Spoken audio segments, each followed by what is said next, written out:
E para ajudar a gente a entender todo esse cenário eleitoral, em especial os números do último Datafolha, a gente conversa agora com o cientista e mestre em economia pela Sorbonne, Renato Dolci. Tudo bem, professor? Boa tarde. Eu queria que você analisasse aí alguns vieses dessa pesquisa, né? Começando a respeito dessa estabilidade, né? Temos visto aí desde o início das informações colhidas, não só pelo Datafolha, por outros institutos, Lula em primeiro, Bolsonaro em segundo, mas agora vai chegando a um certo platô, né? Diferente do início destas apurações. O que o senhor destaca de mais relevante nessa última pesquisa?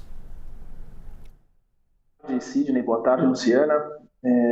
Acho que, de fato, o que a gente enxerga no cenário eleitoral, principalmente nos últimos meses, desde maio, é, de fato, uma estabilização bastante grande dos primeiros candidatos, em que a gente tem poucas flutuações e, de alguma forma, flutuando na margem de erro, né? Acho que alguns fatores são bastante representativos para isso e, de fato, a gente percebe nessa última pesquisa do Datafolha a confirmação de alguns fatos, né?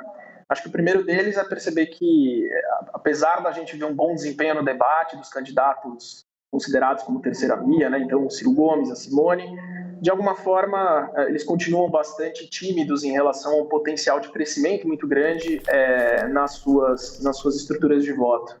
Outra característica também que eu acho que é representativa é perceber que a gente também mantém os dados internos em relação a boa parte dessas estruturas de pesquisa.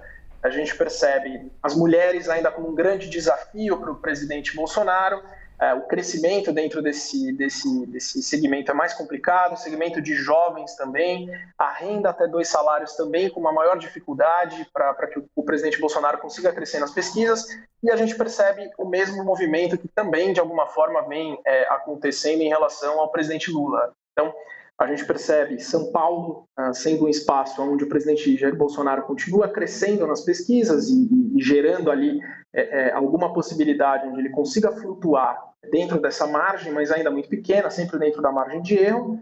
Historicamente, a gente vê que o governo realizou ali uma série de potenciais benefícios para que, de fato, a gente conseguisse ver esse efeito no eleitorado e, de alguma forma, a gente vê um crescimento do Bolsonaro, mas muito pequeno, talvez não na velocidade que seria necessária para que, de fato, ele conseguisse chegar mais competitivo no cenário de primeiro turno e também no segundo turno. Então, apesar da gente ver algumas mudanças acontecendo dentro das pesquisas e, de fato, quando a gente olha para os microdados, a gente percebe algumas flutuações ou espaços em que os candidatos são estrategicamente mais fracos, ainda há um cenário bastante calmo do ponto de vista de pesquisa. Não há grandes novidades, não há grandes mudanças. Talvez o que eu aponte como um elemento relevante é perceber que o baixo interesse do eleitor ainda continua expressivo nas pesquisas. A gente percebe que o eleitorado ainda não acompanha as pautas eleitorais, diz que não acompanha as pautas eleitorais e, de alguma forma, isso não é exatamente um alento para que os candidatos possam mudar a sua estratégia. Até porque, se a gente olha indecisos e votos em branco, a gente soma um pouquinho mais de 13% do eleitorado. Então, a gente já vê um processo de decisão muito claro. Talvez o espaço de crescimento aconteça muito mais hoje e entender como esses votos da terceira via vão se comportar no segundo turno, do que necessariamente grandes estratégias que mudem de fato esse cenário da gente ver uma estabilização do Lula e também uma estabilização do presidente Bolsonaro. Professor, eu gostaria de uma comparação entre a última eleição em 2018 e o que nós estamos vivendo nesse momento, do ponto de vista do desejo do eleitor. Nós vimos em 2018 uma eleição antissistema, com muito outsider, né? Pessoas novas entrando na política, uma promessa de tudo novo. E o eleitor confiava, especialmente a pauta anticorrupção era a pauta predominante na eleição de 2018.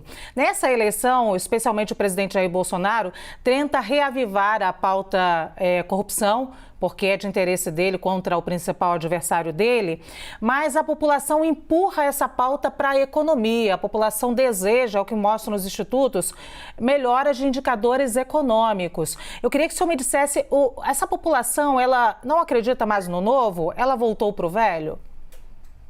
Legal, excelente pergunta. Acho que talvez exista uma novidade nesse processo eleitoral e que, de alguma forma, ele pode se consolidar como um elemento representativo em relação a como o eleitor pensa e como o eleitor gosta de escolher seu candidato, é é que a gente está vendo uma eleição menos eleitoral, como eu costumo dizer, e mais política. Menos proposta, menos pauta e, ao mesmo tempo, mais temas que, de fato, englobam a política de um espectro maior.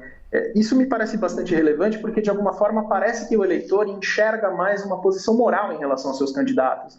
Eu concordo com ele, eu concordo com a visão de mundo e, de alguma forma, eu já não acredito mais tanto que as propostas que esse candidato me indique serão, de fato, levadas a um caminho de governabilidade. Não sendo, talvez seja melhor eu me conectar a ele do ponto de vista ideológico, do ponto de vista moral, do ponto de vista de compreensão de mundo, do que necessariamente eu buscar essas propostas em relação ao programa de governo. Acho que a falta de agenda programática a gente já viu de alguma forma em 2018, mas acho que em outro contexto, exatamente no fato de que corrupção era um tema bastante quente, a gente vinha de um pós-Lava Jato expressivo, e talvez isso tenha sido muito forte para o eleitor de 2018, onde ele enxergou no presidente Bolsonaro a figura de fato, alguém que poderia, de alguma forma, ser algo diferente em relação à corrupção, essa agenda muito clara no Brasil.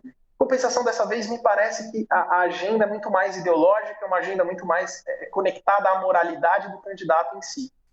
Isso me parece expressivo também, exatamente pelo fato de que, de novo, olhando para a pesquisa do Datafolha, a gente percebe como o presidente Lula cresceu, esse presidente Lula cresceu nesse perfil de renda até 2 salários, né?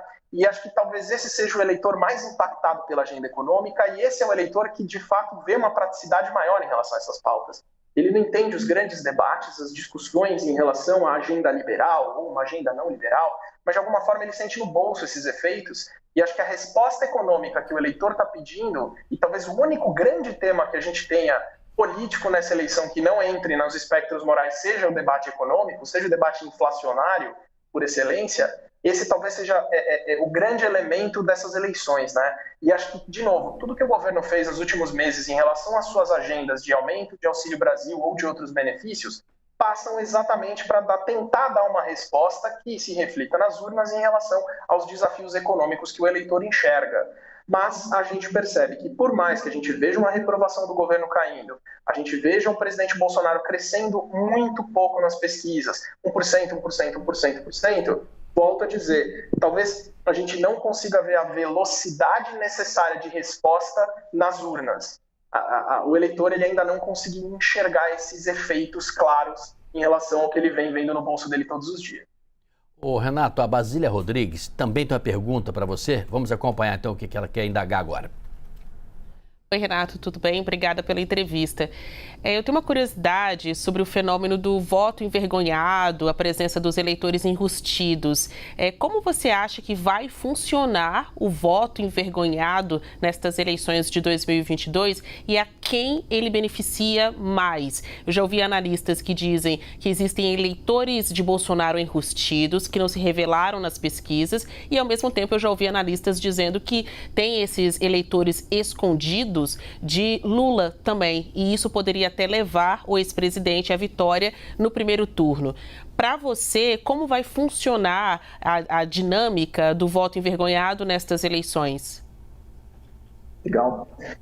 Eu vejo que há um fator importante em relação ao voto envergonhado, que o voto envergonhado ele pode servir tanto para abastecer o candidato do outro lado do espectro, né, da outra oposição, como também favorecer essa potencial terceira via, que de alguma forma fica cansada de enxergar esses processos eleitorais que, no final, são um pouco desgastantes em relação a dizer eu estou de um lado, eu estou de outro, e de alguma forma acabam beneficiando um pouco esses candidatos, né? Se a gente olhar Ciro Gomes e Simone, a gente percebe que, de alguma forma, o eleitorado deles é um eleitorado que foge da polarização e diz eu não quero isso, eu quero outra coisa, eu estou buscando outro elemento. E aí, de alguma forma, acho que isso acaba sendo representativo, porque esse eleitor enrustido ele pode tanto beneficiar o PT, como ele pode beneficiar o ex-presidente Lula ou o presidente Bolsonaro, mas, ao mesmo tempo, eu acho que talvez nesse momento ele ainda esteja muito difundido nessa terceira via, que soma 14% das intenções de voto. Se a gente pegar Ciro e Simone, eles somam 14%, é expressivo do ponto de vista percentual, né, se a gente coloca essa soma total. Então, hoje, talvez, esse eleitorado enrustido, a minha dúvida é se ele de fato migra para o outro lado ou se, na verdade, ele acaba abastecendo mais essa terceira via e, de fato, vem aumentando um pouco esse share de votos, né, esse potencial. A questão para mim é tentar entender sempre para onde vão esses votos, né? A gente vê na última pesquisa do Datafolha, Simone bastante divididos, eleitores falando, olha, Eu prefiro o Ciro Gomes, na realidade, mas entre o Bolsonaro e o Lula, eles ficam muito próximos, né? O eleitorado da Simone divide. Já o eleitorado do Ciro, a gente percebe ele fluindo para o Lula com uma certa... A majoritária parte flui para o Lula, né?